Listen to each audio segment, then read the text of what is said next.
G'day, Guy here from Jackson's 4x4. Today we're going to talk about GVM upgrades and in particular pre-registration versus post-registration. GVM is a hot topic. There's a lot of conflicting information out there and we find a lot of people become quite confused. We're going to explain some of the differences and the pros and cons between the pre-rego upgrades and the post-rego upgrades. So what a pre-rego upgrade is us performing a GVM upgrade modification on a vehicle when it's brand new before it's ever been registered. We then fit a compliance plate to that vehicle and it's first registered with that GVM upgrade under second stage of manufacture. A post-rego GVM is when the vehicle is first registered in standard form.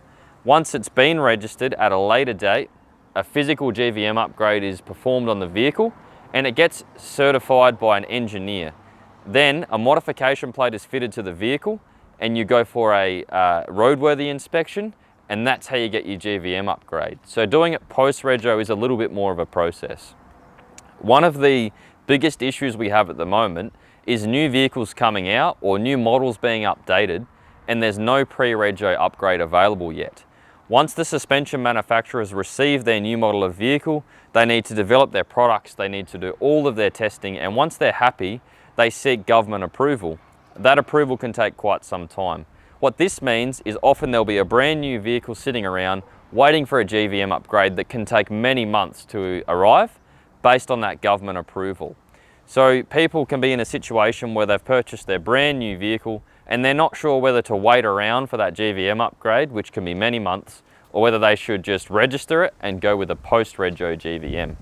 So the advantages of doing it pre-rego are that it's a nationwide approval. This means it doesn't matter where the vehicle is, what state it's registered in, it's a nationwide approval from day dot. When it's post-rego, you're getting that engineer that's certified in a specific state to sign off on that vehicle.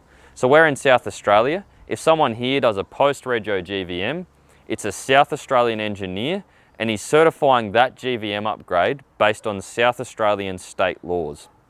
That vehicle does not have a GVM upgrade as per other states' regulations. So the vehicle can travel interstate on a holiday or touring, but if the vehicle is ever sold interstate or ever registered interstate, it will need to be re-inspected and the GVM process needs to start all over again. So that is one of the biggest advantages to a pre-rego GVM. However, if you're buying the car and you're staying in the one state, you're not planning to move or sell it, that won't cause you too many issues. One of the other big differences is in relation to maintained towing capacity and GCM. So some of our kits, when you do the GVM pre-rego, will also give you a GCM upgrade or a maintained towing capacity at full GVM. Based on South Australian state law, we don't currently have the ability to do a GCM upgrade post-registration. It's nothing to do with the brands of suspension we install, it's nothing to do with the physical products we install. It's just currently the state law that there's no legislation on how to do a post-rego GCM. What that means is you're going to get the GVM increase, so your vehicle can physically be heavier, but you're not increasing the overall gross combination mass of vehicle and trailer. If you have a big caravan or a big boat and you're going to be exceeding that factory GCM, this will cause you some issues. And that is one of the strong points for needing to do a pre-rego GVM. So if your vehicle is brand new and you're waiting around, if you only need weight on the vehicle, it can be an option to just register that vehicle and do a post-rego at a later date. But if you need that GCM, you're going to need to wait and do it pre-registration. The other thing that I would like to bring up is the flexibility of options. So some of our kits, we have more options pre-rego than we do post-rego. For example, the 79 series I have behind me here, if we do a pre-rego kit under SSM, we've got options of lift heights including 2, 3 or 4 inches of lift, and with the bigger lifts we can include a 35-inch tyre. That's not something we can do post-registration, and that's because we're governed by the state law. The state law says there's a maximum of a 50mm or 2-inch suspension lift, so that is our only option. We cannot install a 3 or a 4-inch lift. So if you're happy with 2 inches, then the options are open. But if you need 3 or 4 inches of lift for your application and a 35-inch tyre, you are restricted to that pre-rego engineering.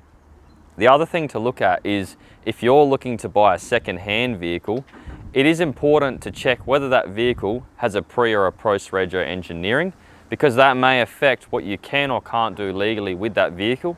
And if you're buying something from interstate, it will obviously have a huge impact on whether it's a smooth transaction or whether you need to have it recertified and re-inspected to suit the requirements in your state. Hopefully this information has been helpful. If you require any more information about GVM upgrades or the engineering process, feel free to jump on our website, see what you can find on there, or of course touch base with our sales team and they'll be happy to answer any questions.